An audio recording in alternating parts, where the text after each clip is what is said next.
A special thank you to each of our subscribers who make this channel possible. Here's today's story. In a significant show of dissent, demonstrators have gathered in cities across Australia as part of a series of March for Australia rallies, calling for a reduction in what they term mass immigration. The protests have drawn attention from various sectors of society, with speeches and sentiments reflecting a complex tapestry of opinions on immigration and national identity. The rallies have sparked heated debates, drawing both supporters and critics alike. One notable figure addressing the crowd was One Nation MP Rod Caddies, who emphasized the importance of supporting the Australian flag and denounced the presence of neo-Nazis at the rally. He urged attendees to maintain decorum. Alongside him, Kat White from the Wheatbelt region articulated a stance that did not oppose all immigration, but advocated for a reduction. Her comments were met with boos, illustrating the tension within the movement itself. In Melbourne, the March for Australia rally featured National Socialist Network member Thomas Sewell, who has a controversial history of leading white supremacist rallies. His presence at the event raised alarms, especially as the speeches were intermittently disrupted by police escorting out dissenting protesters. Despite the organizers' claims of distancing from extremist ideologies, Sewell's participation highlighted the thin line between the rally's stated goals and the potential for radical elements to co-opt the movement. Participants varied in their reasons for attending. Tracy Godfrey, a protester, expressed her desire for Australia to remain true to its identity, asserting that the group was not racist but merely opposed to mass immigration. Another attendee, Franklin Stephen, who migrated from South India, echoed sentiments of gratitude towards Australia while advocating for regulated immigration processes to ensure cultural integration.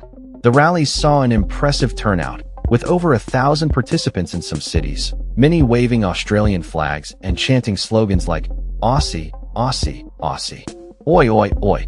Signs displayed messages such as, I want my country back, and not far right. Right so far, reflecting a sense of urgency among attendees to reclaim their narrative.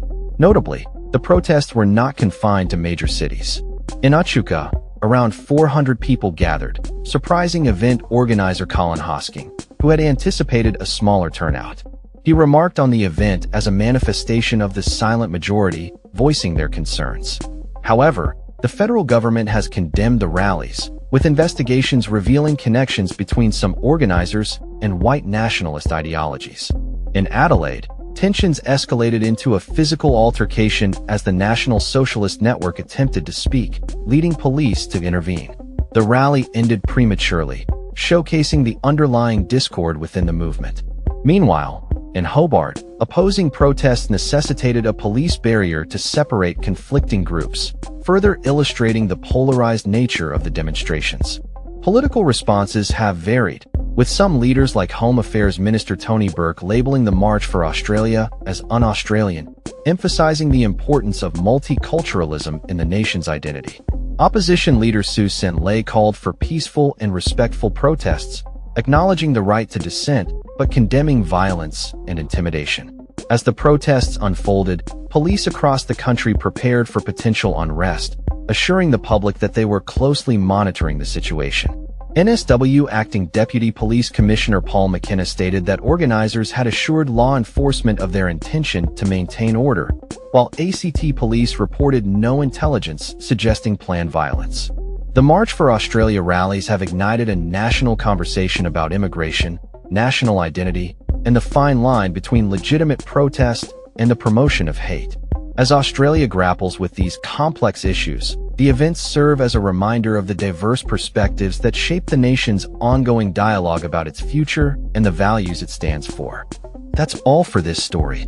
We upload videos every day covering many different subjects, so hit that subscribe button to stay informed. Thanks for watching.